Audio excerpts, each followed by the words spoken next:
Halo pemirsa, kembali lagi bersama saya Katarina Amelia di Wanyu Sore. Cina kini tak lagi menyembunyikan niatnya. Kementerian Pertahanan di Beijing dikabarkan siap memasok jet tempur J-10 ke negara-negara sekutunya. Langkah ini muncul di saat Iran disebut semakin tertarik untuk memiliki pesawat tersebut. Informasi lainnya pemirsa, penanganan kasus Harun Masiku kembali disorot di persidangan. Kuasa hukum Hasto Kristianto menyebut kliennya dikorbankan dalam proses hukum KPK. Pernyataan itu disampaikan oleh Patra M. Zen saat sidang Kamis 10 Juli. Pemirsa, inilah Wanyu Sore selengkapnya.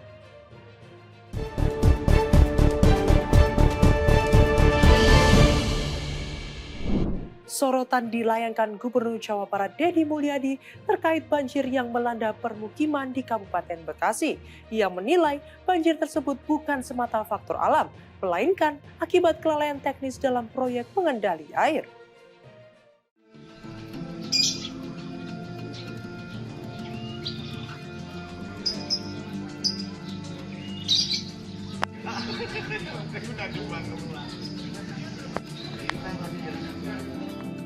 Gubernur Jawa Barat, Deddy Mulyadi, menyoroti banjir yang melanda kawasan permukiman di Kabupaten Bekasi.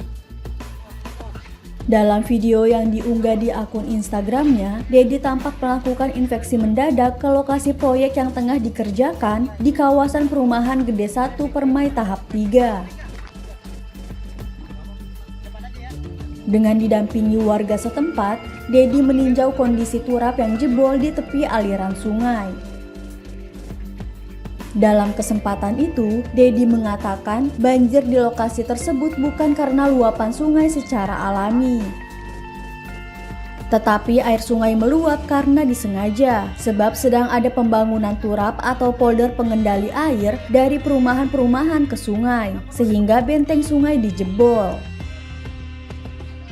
Deddy menilai jebolnya tanggul sebelum pekerjaan selesai dilakukan menjadi faktor utama meluapnya air ke kawasan permukiman.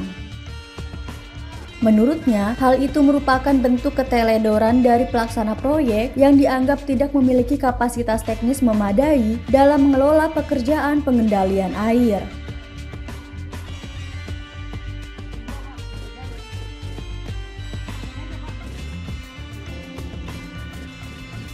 Deddy meminta pemerintah Kabupaten Bekasi untuk segera mengevaluasi proyek serta mengambil tindakan terhadap pihak-pihak terkait. Berdasarkan data BPBD Kabupaten Bekasi, sebanyak 11.096 jiwa dari 2.774 kepala keluarga terdampak banjir akibat hujan deras yang terjadi pada Senin 7 Juli. Total ada 23 desa di 13 kecamatan yang terdampak banjir.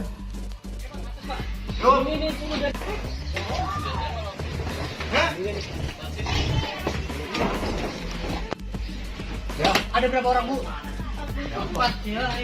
Jadi tunggu selesai ada pintunya baru. Harusnya ini jangan dulu dibuka. Ini jangan dulu dibuka. Ini selesai.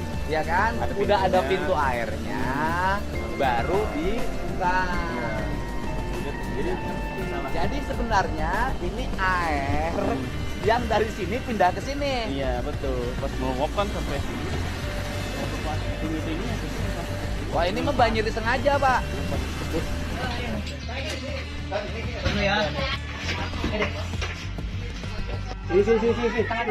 Perkara Harun Masiku kembali disinggung dalam sidang Hasto Kristianto. Kuasa hukumnya Patra M. Zen menyebut KPK menjadikan Hasto sebagai tumbal akibat mandat penangkapan Harun Masiku yang tak kunjung tuntas.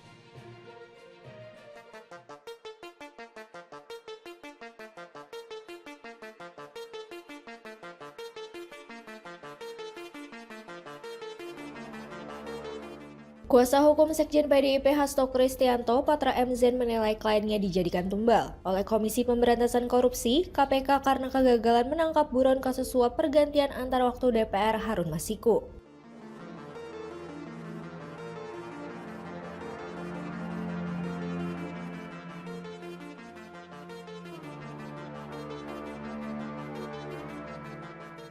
Dalam sidang di Pengadilan Tipikor Kamis 10 Juli, Patra mengatakan KPK lebih memilih menyalahkan Hasto ketimbang mengevaluasi kegagalannya.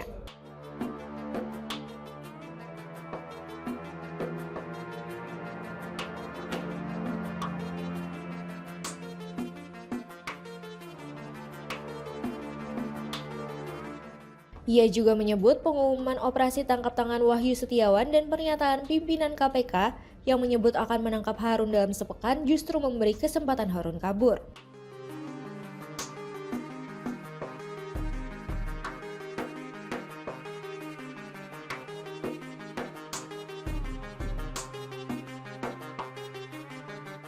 Terkait penenggelaman ponsel oleh staf Hasto, Kusnadi, Patra menegaskan hal itu tak berkaitan dengan gagalnya penangkapan Harun yang telah buron sejak 2020 berdasarkan surat DPO resmi.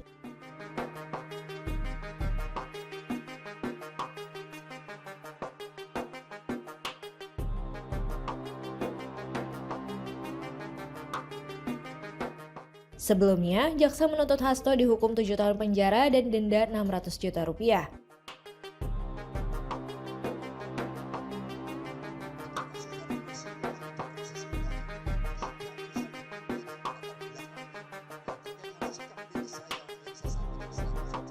Ia dinilai menghalangi proses hukum dan turut terlibat menyuap mantan komisioner KPU Wahyu Setiawan senilai 600 juta rupiah agar Harun Masiku diloloskan sebagai anggota DPR lewat jalur pergantian antar waktu.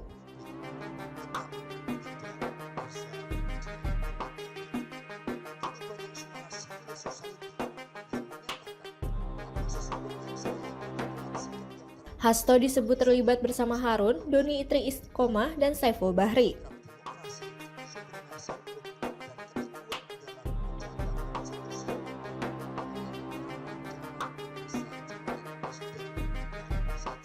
Dari keempatnya, hanya Harun Masiku yang hingga saat ini masih buron.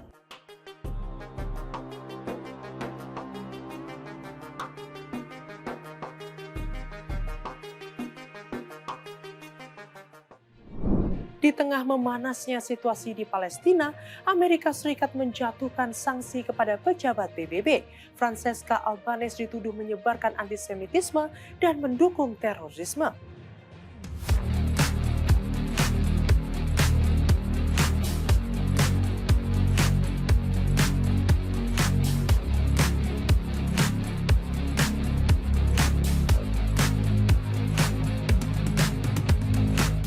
Pemerintah Amerika Serikat menjatuhkan sanksi kepada Francesca Albanese, pelapor khusus PBB untuk wilayah Palestina. Albanese dikenal karena menyebut operasi militer Israel di Gaza sebagai genosida. Ia juga mendukung surat perintah penangkapan ICC terhadap Perdana Menteri Israel Benjamin Netanyahu. Menteri Luar Negeri Amerika Serikat Marco Rubio menyebut tindakan Albanese memalukan dan tidak sah. Rubio menuduh Albanese menyebarkan antisemitisme dan mendukung terorisme.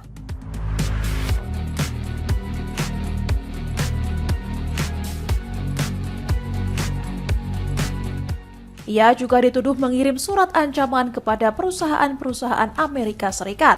Albanese merekomendasikan ICC menuntut eksekutif dan perusahaan yang terlibat dengan Israel. Amerika Serikat menilai laporan Albanese mengancam kepentingan dan kedaulatan nasional. Meski ditunjuk PBB, Albanese tidak mewakili lembaga itu secara resmi.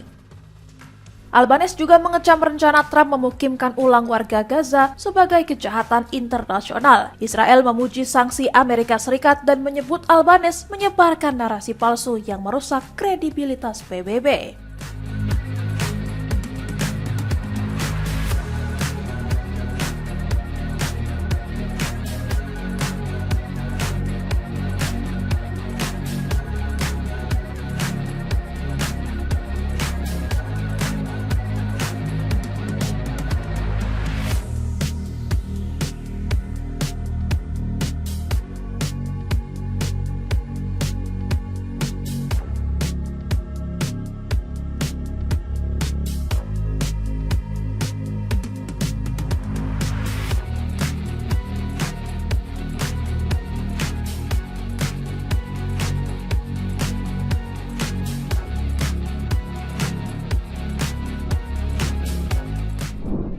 Ketegangan di jalur Gaza kembali memanas. Militer Israel mengumumkan 3 tentaranya mengalami luka serius dan sedang akibat serangan penembak jitu yang diduga dilakukan kelompok Palestina.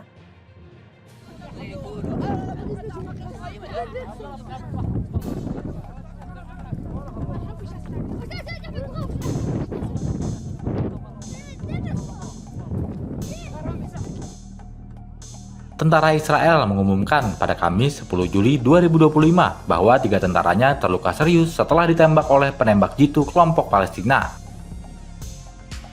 Militer Israel atau IDF menjelaskan dalam pernyataannya kalau ketiga prajurit tersebut berasal dari Brigade ke-7, salah satu brigade tempur dalam divisi ke-99 yang aktif dalam operasi darat di jalur Gaza Tengah. Terkait meningkatnya serangan langsung terhadap personel IDF, sumber keamanan Israel mengatakan kalau Brigade Qassam mampu melakukan operasi senyap, yakni dengan berhasil mengumpulkan informasi intelijen yang akurat tentang tentara IDF di berbagai wilayah jalur Gaza.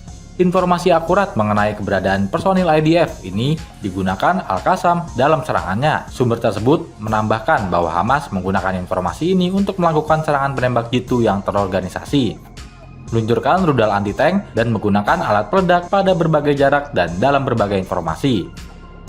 Menurut sumber tersebut, Hamas telah berhasil menunjuk komandan lapangan baru dan mengelola sistem pertempuran menggunakan pendekatan gerilya melalui sistem komando terorganisir yang mengalir dari pusat komando di kota Gaza dan kamp-kamp pengungsi pusat ke seluruh garis depan. Langkah taktis itu dilakukan gerakan perlawanan Palestina tersebut meskipun ada tekanan militer Israel terhadap komandan Hamas di jalur Gaza. סוג של ניצחון, מסר של ניצחון על האויב האיראני. הם באים לפגוע ולסגור, ואנחנו גם פועלים בהתקפה מולם, וגם מגינים על האוכלוסייה, וגם מתחילים בתהליך הדרגתי של פתיחת המשק והאזורים השונים, והכל בכפוף לשיקולי ביטחון. אנחנו המלצנו, ואשר אתה אישרת, להיכנס להקלות מסוימות במרחב העורף. אני חושב שזה מאוד מאוד חשוב, זה מראה על חוסן, זה מראה על יכולת באמת לחזור לפעילות, אבל זה מתבסס הרבה מאוד גם על צה"ל, על ההתקפה, על ההגנה, אבל זה מתבסס גם על ההתנהגות של האוכלוסייה. Arab Saudi dan Iran menggelar pertemuan diplomatik tingkat tinggi. Putra mahkota Mohammed bin Salman bertemu Menteri Luar Negeri Iran Abbas Araghchi untuk membicarakan stabilitas kawasan pasca gencatan senjata.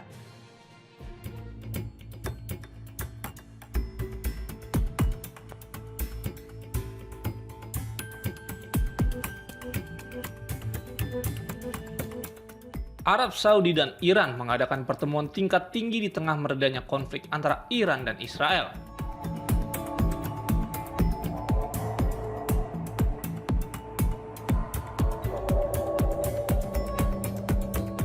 Pertemuan ini melibatkan putra mahkota Arab Saudi, Mohammed bin Salman atau biasa disebut MBS, dan Menteri Luar Negeri Iran Abbas Araghchi.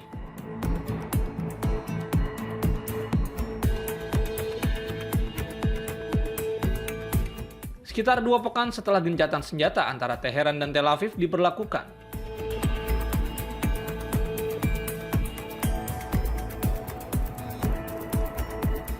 Dalam pembicaraan tersebut, MBS menekankan pentingnya stabilitas kawasan dan menyampaikan dukungan Riyadh terhadap dialog sebagai solusi penyelesaian perselisihan regional.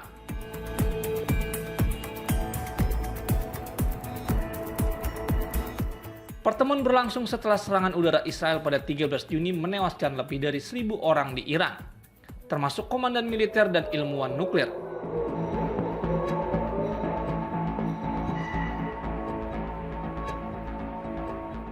Sebagai balasan, Iran meluncurkan rudal dan drone yang menewaskan sedikitnya 28 warga Israel.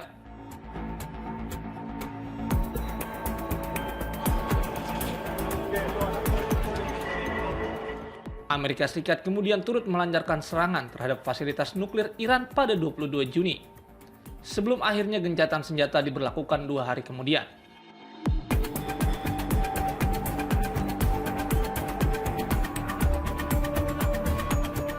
Menteri Araghchi menyampaikan apresiasi atas kecaman Arab Saudi terhadap serangan Israel yang disebut Riyadh sebagai agresi dan pelanggaran hukum internasional.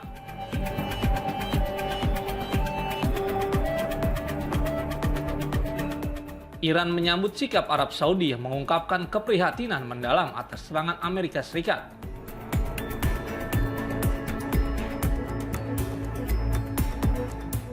Menurut juru bicara Kementerian Luar Negeri Iran, Esmail Baghai, pembicaraan antara Araghchi dan MBS berlangsung positif.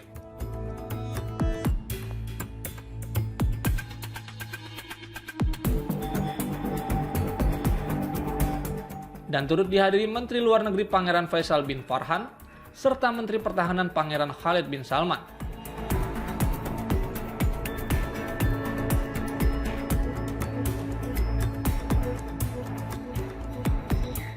Hubungan Iran dan Arab Saudi sebelumnya memburuk sejak 2016, namun dipulihkan pada 2023 melalui mediasi Cina.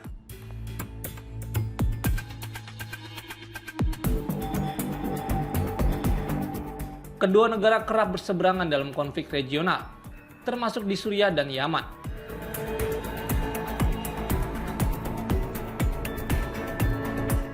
Pertemuan kali ini dinilai sebagai bagian dari pendekatan diplomasi baru yang ditempuh MBS, yang dalam beberapa tahun terakhir menunjukkan kecenderungan meredakan ketegangan melalui jalur diplomatik.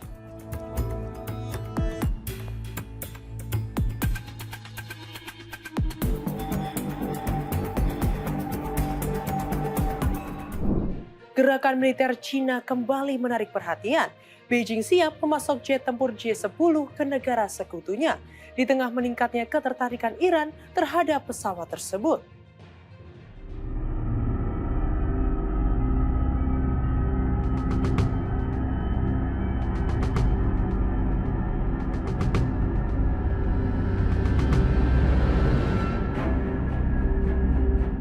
Kementerian Pertahanan Cina dilaporkan tidak lagi menyembunyikan kesediaannya untuk memasok jet tempur J-10 yang diproduksi oleh industri pertahanannya ke negara-negara sahabat.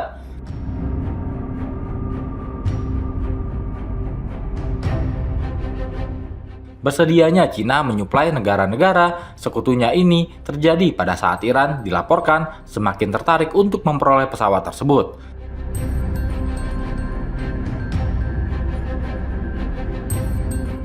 Niat Iran ini dilaporkan guna mengisi kesenjangan besar dalam kemampuan angkatan udaranya yang menua.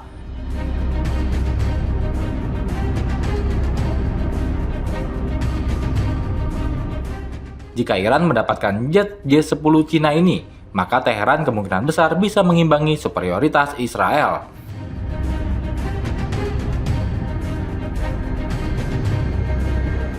Musuh bebuyutan Teheran yang selalu bersaing dalam serangan udara.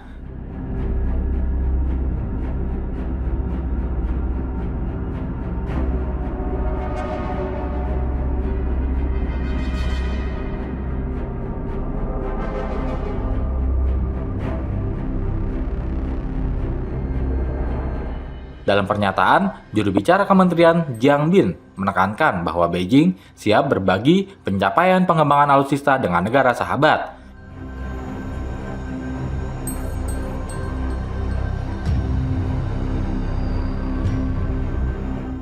Pernyataan ini menjadi sebuah sinyal bahwa Tiongkok kini lebih terbuka untuk memperluas ekspor senjata ke negara-negara sahabat.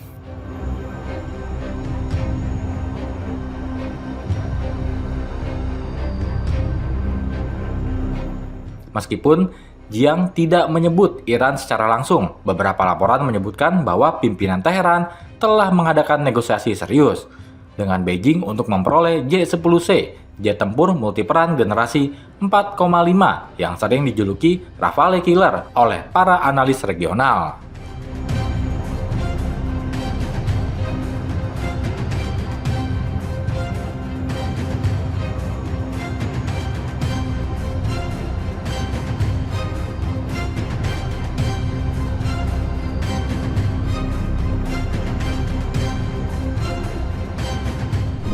Houthi kembali melayangkan peringatan keras di Laut Merah. Abdul Malik Al-Houthi menegaskan tak satu pun muatan terkait Israel boleh melintas di wilayah operasinya. Pernyataan ini disampaikan di tengah meningkatnya ketegangan setelah serangan yang menenggelamkan 2 kapal dan menewaskan 4 pelaut.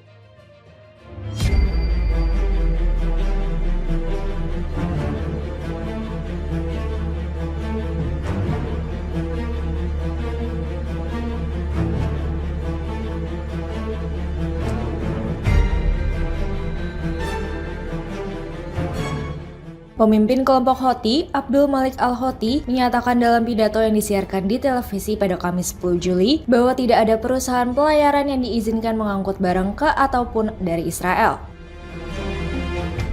Ia juga menegaskan bahwa serangan terhadap kapal-kapal di Laut Merah tidak pernah berhenti, dan menuduh beberapa perusahaan pelayaran telah melanggar seruan mereka untuk menghentikan seluruh perdagangan dengan Israel. Al-Houthi mengklaim bahwa beberapa perusahaan masih mengirim barang ke Pelabuhan Eilat dengan mengabaikan larangan yang telah diumumkan. Namun, dalam pidatonya itu, ia tidak menyebutkan soal awak kapal yang ditangkap hidup-hidup oleh kelompok mereka.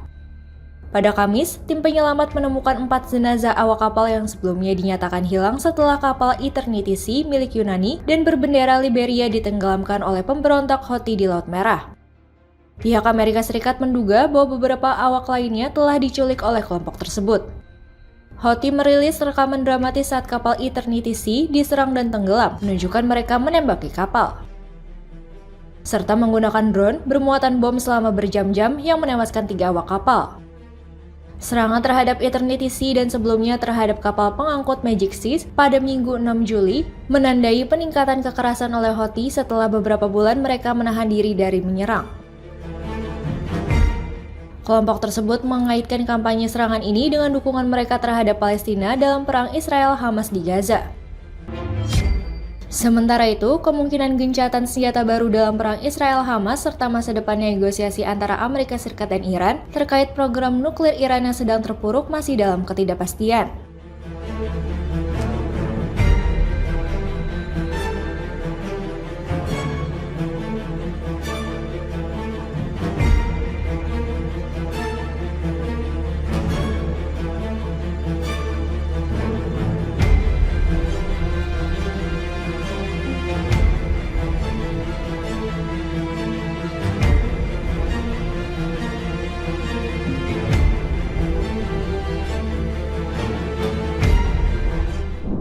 Demikian informasi yang dapat kami sampaikan pemirsa. Terima kasih telah bergabung bersama kami. Saya Katarina Amelia dan seluruh tim yang bertugas mengucapkan sampai jumpa di Wanyus sore berikutnya. Setiap hari pukul 7 malam hanya di kanal YouTube TV Wanyus.com.